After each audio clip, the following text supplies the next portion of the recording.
helped us make it here today.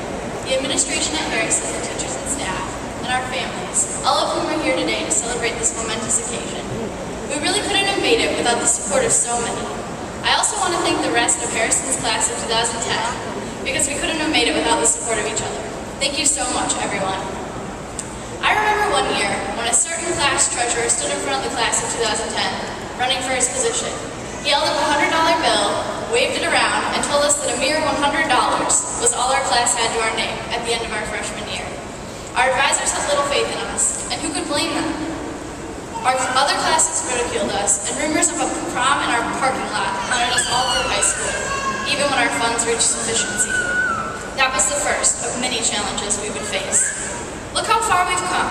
Not only did we prove those who doubted wrong by having a prom, a fantastic prom, if I do say so myself, we threw irresponsibility to the wind and once again embraced our underdog status and rose to the challenge. This analogy is indicative of our journey at Harrison, often the underdogs, and often showing our tenacity and will to rise above the fray. We're all here, graduating today. We exceeded the negative expectations and overcome the obstacles thrown our way during our time at Harrison, and we will continue to exceed and overcome long after we leave Harrison. We were often thought of as the class with little participation, the class with a lack of spirit. Let us remember that it was the class of 2010 that founded several thriving clubs currently at Harrison. Our class founded Ceramics Club, Harry Potter Club, Art Club, and Asian Culture Club. Most of these clubs began when we were juniors and have really taken off in the past few years, and hopefully will continue the legacy we built. Through that, we overcame expectations and proved we are the class with spirit. I'm sure everyone here today has heard some sort of negative rumor about Harrison, whether it's that we have weak academics or that we're only a sports school. But I'm also pretty sure everyone here despises those rumors. Weak academics? For the first time in Harrison history, our class made adequate yearly progress, or AYP for short, guidelines set nationally to determine whether or not students are progressing adequately. We made AYP, proving everyone wrong about not only Harrison, but in particular the class of 2010. We exceeded. We overcame. Not to mention, Harrison is the only school in the district with both the PO-High and bilingual programs. Newcomers to the United States come to Harrison to ease their transition to a foreign country, and PO-High kids come to Harrison because we're the school with the program. The Buddies program we have, which pairs mainstream students with PO-High kids to spend time together for a class period each day, is a huge success, and everyone who participates seems to benefit. Oh wait, I forgot though. Harrison's the bad school, but we have incredible programs like these. Yet another example of how we've overcome foolish rumors and proven that we are leaders. As we grew up and changed, so did Harrison, but the doubters were still out there. When we began, our administration was fluid and changing.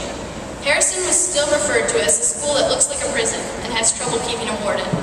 It wasn't long before consistent leadership was put into place, and the class of 2010 was ready and willing to buy into the new vision. The changes can be seen in the art and murals that now line the walls, and felt by the attitudes of the students that walk the halls. Harrison has taken on a whole new appearance, aided by the new beautification project, focused on making the outside of our school more appealing.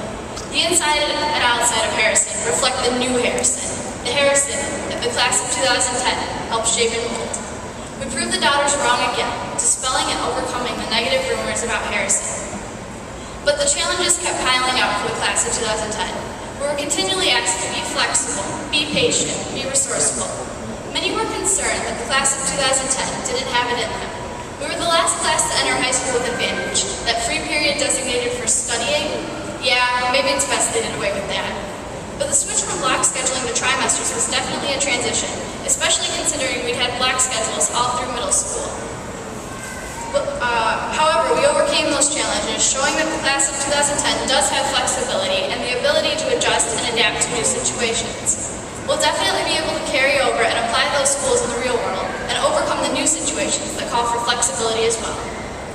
We even had challenges to overcome in the midst of celebrations. We can't forget the greatest memories we had at Harrison, like Spirit Week this fall, when we finally could dress head to toe in gold and finally don crowns on our head like our senior Santa is finally allowed. Our homecoming game this year, during which we played really great until the last minute. Unfortunately, though, fate handed us the chance to play our rival school Farmington again in the playoffs, and I tell you, victory never felt so sweet as that 200-0 win as we stormed the field. Even though losing at homecoming in the year before was not an ideal situation, without those losses, our final win wouldn't have been so gratifying, overcoming the odds and exceeding expectations once again. But our challenges are not behind us. We're now entering a world very different than the world 4 years ago when we entered Harrison. The unemployment rate is at an all-time high, and we've definitely been hit hard here in Michigan. Everyone knows at least one person who's lost a job from the strike, and it's no shocker that we might struggle finding jobs in the next few years, regardless of the fields we choose to study. Economists don't have high expectations for the future, but what else is new for the class of 2010? We've consistently exceeded the expectations set before us, and we can do it again. Because of the strong framework constructed during our time at Harrison, we will no doubt overcome the obstacles presented to us by a weak economy, or anything that stands in our way for that matter. After today, we will all go our separate ways, but we'll be bonded by our shared experience at Harrison. We'll attend schools all over the country, and even all over the world. People are joining various branches of the military, which will inevitably set them in unexpected places all over the world as well.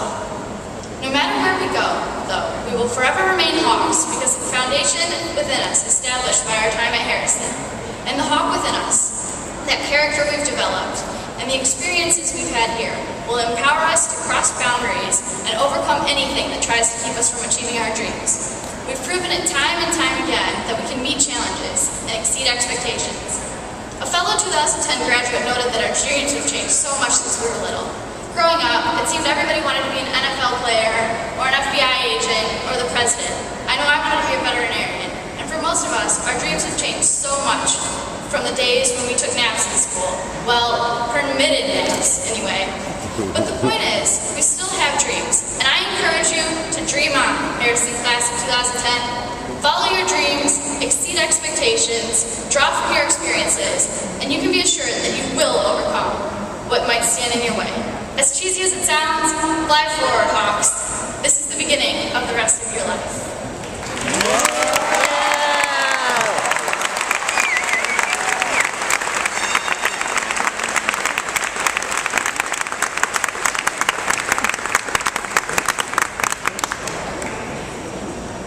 Thank you, Marlee, for those wonderful words of wisdom.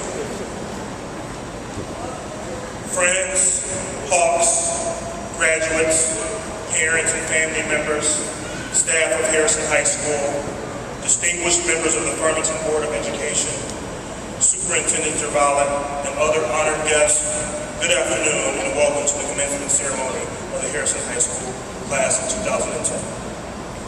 Students of the class of 2010, you are beautiful. In December of 2008, that is the message that Mikey Fowler delivered during our first Diversity Day at Harrison High School. He spoke about the rich diversity that we encounter in the world on a daily basis and the importance of valuing people of different ethnicities, religions, socioeconomic statuses, and political thoughts. If you remember, this day and that message had a lasting impact on Harrison High School. Students walked the hallways for months, telling their peers, their teachers, and other staff members, "You are beautiful." Even today, several students are carrying that message on to others that they see in the hallways. Since the first day that I walked through the front doors of our school, it has been my feeling that Harrison is a microcosm of society at large. We are the realization of the dream of Martin Luther King. But sometimes, those outside of education, even those who make decisions that affect us, don't see it that way. In 1743, in his notes on the state of Virginia, one of this nation's founding fathers, Thomas Jefferson, lays the foundation for public school. This is what he says. Another object of the revisal is to diffuse knowledge more generally through the mass of the people. This bill proposes to lay off in every county into small districts of 5 or 6 miles square, calling hundreds, and each of them to establish a school for teaching reading, writing, and arithmetic.